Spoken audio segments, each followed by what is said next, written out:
கிளியராக தெரியுதுடா. வணக்கம், நான் உங்கள் டாக்டர் ஆஷாலனின் பேசுகிறேன். இந்த நாள் இனிய நாள் மாதிரி எவ்வளோ ஸ்ட்ராங்கான 2 கோடு இருக்குல்ல.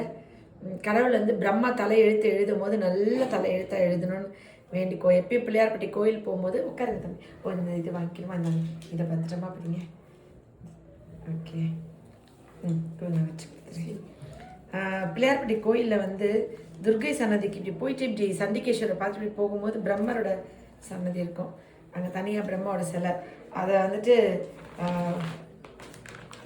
தேங்க்யூ அந்த பிரம்மாவோட சன்னதி பார்க்கும்போது, இது உங்கள் ஊர்லேருந்தே வாங்கிட்டு வந்தீங்களா? இது எந்த ஊர்? சென்னையா? உட்காருங்க தம்பி, தேங்க்யூ. அந்த பிரம்மாவோட சன்னதி பார்க்கும்போது நான் வந்து எப்பயுமே வேண்டுவேன், என் பரம்பரையில் பிறக்கிற 100 குழந்தைங்களோட தலையெழுத்து எழுதும்போது பிரம்மா, நீங்கள் சரஸ்வதியோட எந்த சண்டையும் இல்லாமல் நல்லா ஹாப்பி மூடாக இருக்கும்போது நல்லா எழுதணும்னு. அதே மாதிரி என்கிட்ட பிறக்கிற எல்லா குழந்தைங்களோட தலையெழுத்தையும் நீங்கள் நல்ல மூடில் இருக்கமோ எழுதணும்னு நான் வேண்டிட்டு வருவேன். நிச்சயமாக இத்தனை ஆயிரம் பேரை நம்ம கன்சீவ் ஆக்கி அவங்க வாழ்க்கையில் இந்த சந்தோஷத்தை கொண்டு வர்றது வந்து கடவுள் கொடுத்த ஒரு கிஃப்டாக இருக்கும். நான் இப்படி சொல்வேன். அவங்க வந்து என்ன தெரியுமா சொன்னாங்க, நான் சொன்னது இந்த வருஷம் நோன்பு வந்து ஹாப்பியஸ்ட் நோன்பு உங்களுக்கு. ஏன்னா தன்னை ரொம்ப வருத்திக்கிட்டு ஏழ்மையில் அடுத்தவங்களோட துன்பம், கஷ்டம், பசி, ஆரோக்கியத்துக்காண்டி பல ஒரு ஹதீஸ் அந்த இது வந்துட்டு நபிகள் நாயகம் வந்து ஒரு குரானில் நிறைய எழுதியிருக்காரு. என்ன எழுதியிருக்காருன்னா, எப்படி மனுஷங்க இருக்கணும், எப்படி கடவுளை தேடணும், எப்படி ஒழுக்கத்தோடு வாழணும், எப்படி தான் உடம்பை பாதுகாக்கணும், மனசுல இருந்து உடம்பு வரைக்கும் எப்படி நம்ம உணவு எடுத்துக்கணும், எப்படி தண்ணி குடிக்கணும், எப்படி வாழணும்னு லைஃப்பை வாழ்கிறதுக்காண்டி ஒரு புக், அதாவது ஒரு பக்தியான ஒரு இது. நம்மளுக்கு கிறிஸ்டியானிட்டியில் ஒரு பைபிள் மாதிரி, முஸ்லீம் இதில் குரான் நல்லா தெரியும், நிறைய பேர் கிஃப்ட் பண்ணியிருக்காங்க. அதை வந்து நான் டைமிங்காக ஒரு கோர்வையாக வந்து அப்படி சொல்லணும்னு வச்சேன். எனக்கு குரான்ற பேர் வாயில் வரலையோன்னு அவங்க வந்துட்டு குரான் அப்படின்னு சொல்லி எடுத்து கொடுக்குறாங்க, பரீட்சையில் விட்டு கொடுக்குற மாதிரி. அந்த குரான் வந்துட்டு அவ்வளோ ஒரு லைஃபோட விஷயங்களை சொல்லி கொடுத்துருக்கு அவங்களுக்கு. ஹிந்துஸ்க்கு வந்து ஒரு பகவத்கீதை மாதிரி ஒரு புக்ஸ் வந்து என்னென்னா, நமக்கு அப்புறம் வர 1000 தலைமுறைக்கு அப்புறம் வர்றவங்களுக்கு இந்த ஒழுக்க முறையை கடத்தணுன்றதுக்காண்டி அந்தந்த நாட்டில் அந்தந்த ஒரு ஒழுக்க முறையை கொண்டு வந்திருக்காங்க. அதில் தன்னை ரொம்ப வருத்தி 6 வருஷம் ஆச்சான் கல்யாணம் ஆகிட்டு. இப்போ வீடியோ காலில் அவங்க கிட்ட பேசினேன். அவள் வாய் சிரிக்குது, கண்ணு கலங்கி கண்ணீர் வருது. அதில் அவள் 1000 விஷயம் பேசிட்டா. எத்தனை ஏக்கம், எத்தனை கண்ணீர், எவ்வளோ ஒரு இது, எத்தனை பேர்த்துக்கு அவள் பதில் சொல்லியிருப்பா.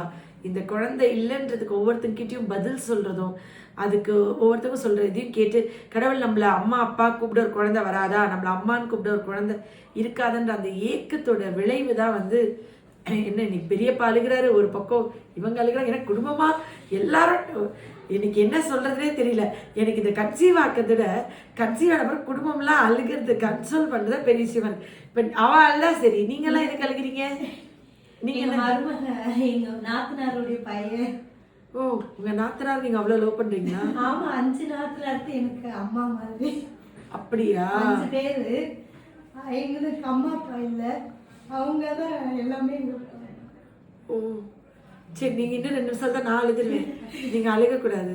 நீங்கள் உங்களுக்கும் இவங்க நாத்தனார் தானா? எனக்கு இவங்களுக்கு நாத்தனார், என் சிஸ்டர், இது பிரதரு, அது எனக்கு நாத்தனார் பையன்.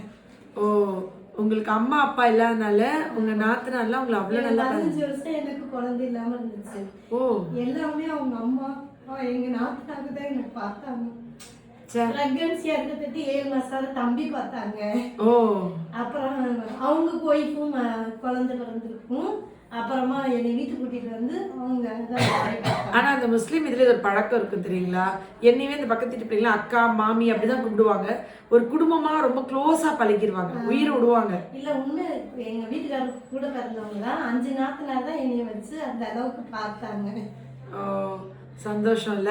அந்த புண்ணிய பாருங்க, இன்னைக்கு அவங்களுக்கு மாசமா இருக்காங்கன்னு சொல்லும்போது நீங்க இன்னைக்கு வந்திருக்கீங்க இங்க.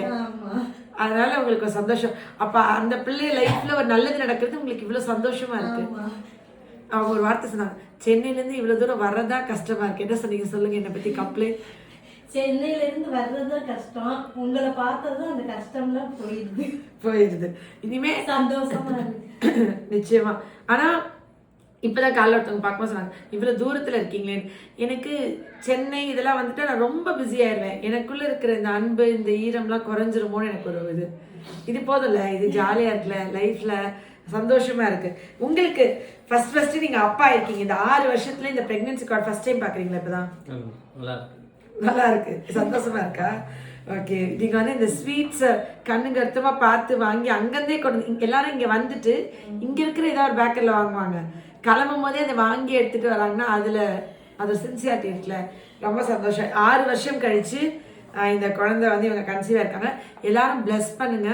ஆக்சுவலி போன வாரத்தில் நிறைய பேர் கன்சீவ் ஆனாங்க. நான் அது வீடியோ போட டைம்லாம் போடாமல் விட்டேன். இவங்க வந்து சென்னையிலேருந்து என் பிரதர் இருக்கு, அப்போ அவரும் கன்சீவ் ஆனாங்க. அண்ணி எனக்கு அதான் ரொம்ப சங்கட்டமாக இருக்குது. நான் சந்தோஷப்படுறப்ப அவங்களுக்கு என்ன சொல்லுது. ஓ, அதாவது இவர் வந்து கன்சீவ் ஆயிட்டாங்களாம். இவரோட பிரதர் இருக்காங்களா அண்ணா அண்ணி, அவங்க இன்னும் கன்சீவ் ஆகலையாம். அதனால இப்போ நான் கன்சீவ் ஆகிட்டேன்னு சந்தோஷப்படுறதா, அண்ணன் இன்னும் கன்சீவ் ஆகலையான்னு கவலைப்படுறதான்னு தெரிலங்கிறாரு. நீங்கள் உங்கள் மனசு தான் கடவுள். அல்லாஹ் வந்து உங்களுடைய எல்லா துவாசையும் கேட்பாரு. இப்போ நீங்கள் கன்சீவ் ஆகிட்டீங்களே, அடுத்து உங்கள் அண்ணா அன்னிக்கு என்ன வயசாது? 40 வயசுக்குள்ளே இருக்குமா? அப்போ மாசமாக்கி கொடுத்துரு. நான் 47 வயசு வரைக்கும் மாசமாக்கியிருக்கேன். பட் அந்த 40 இயர்ஸ்க்கு மேலே சான்சஸ் டஃப் கொஞ்சம்.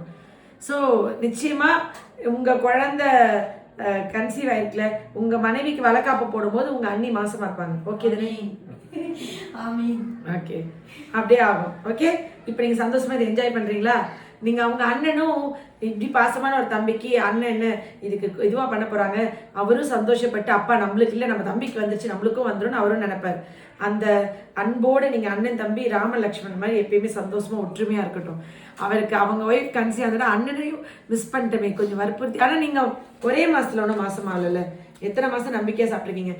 2025 மே 21 வந்திருக்காங்க. கிட்டத்தட்ட அதுக்கப்புறம் ரெகுலராக சாப்பிட்ருக்காங்க.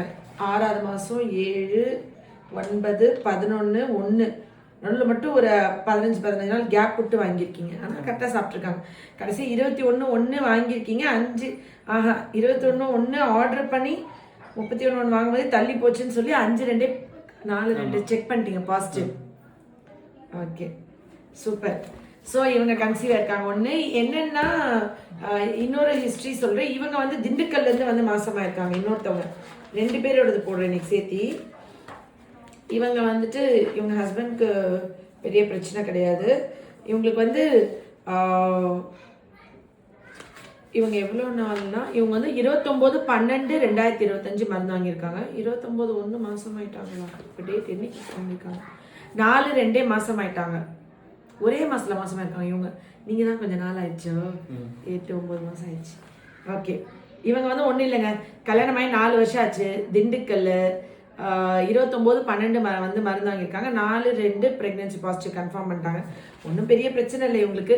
சிலர் வந்து எந்த பிரச்சனையும் இருக்காது, என்கிட்ட வந்து அந்த 2 கோடு வரணும்னு விதி இருக்கும். அந்த இவங்க வந்து என்னோட எல்லா வீடியோஸும் பார்ப்பாங்களாம். அதில் நான் வந்து நபிகள் நாயகம் அவங்களோட விஷயங்கள்லாம் சொன்னது அவங்களுக்கு ரொம்ப பிடிக்குமா. நான் கரைஞ்சிருக்க வீடியோ சொன்னது ரொம்ப பிடிக்குமா. அப்புறம் அந்த வெத்தலை சின்ன வெங்காயம் அரைச்சி தேங்காயில் மிக்ஸ் பண்ணி சூடு பண்ணி தலைக்கு தேய்க்கிறது நல்ல ரிசல்ட் கொடுக்குதான், அது ரொம்ப பிடிக்குமா. அப்புறம் வேற என்ன பிடிக்கும் சொன்னீங்க? அவங்க வந்து வந்ததுலேருந்து நிறைய லிஸ்ட்டாக சொன்னாங்க. இல்லை, கஷ்டப்படுறவங்களுக்குலாம் நல்லா ஹெல்ப் பண்ணுறீங்க. ஒருத்தவங்களாம் நடக்க முடியாமலாம் வந்து இது நடக்க வச்சது அதெல்லாம் பார்த்துட்டு எங்களுக்கு ரொம்ப நம்ம தம்பி இங்கே வந்து நல்லபடியாக ஆகிடணும் அப்படின்னு சொல்லி. ஆமாம், அவங்க தம்பி கொடுத்துட்டு இருக்காங்க. அவருக்கு வந்து லிவர் ஃபெயிலியர் இருக்குது. நான் தான் சொல்லிட்டேன், இந்த மாதிரி இன்னும் நீங்கள் 100 நோன்பு பார்க்கணுன்னு நான் வேண்டிக்கிறேன். நல்லபடியாக கடவுள் வந்து உங்களோட எல்லா, ஏன்னா அவங்களுக்கும் லிவர் பிரச்சனை, அவங்க ஒய்ஃப்க்கும் 100 பிறை பார்க்கணும்னு சொல்லணும் இல்லை? அது என்னது? எல்லாம் ஒன்று தானே?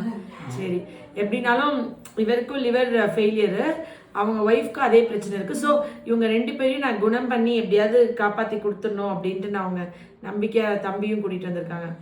சரி, கவலைப்படாதீங்க. தம்பி உங்கள் பிரசவத்தை பார்த்தாரா, உங்கள் பிள்ளையோட பிரசவத்துக்கெல்லாமும் நல்லா பார்த்துக்க சொல்கிறேன். இவங்களை எல்லாம் நிறைய பேரம்பத்தியோட பெரிய ஜனங்களோட வாழுங்க. அப்படிதான் இருக்கிறோம்.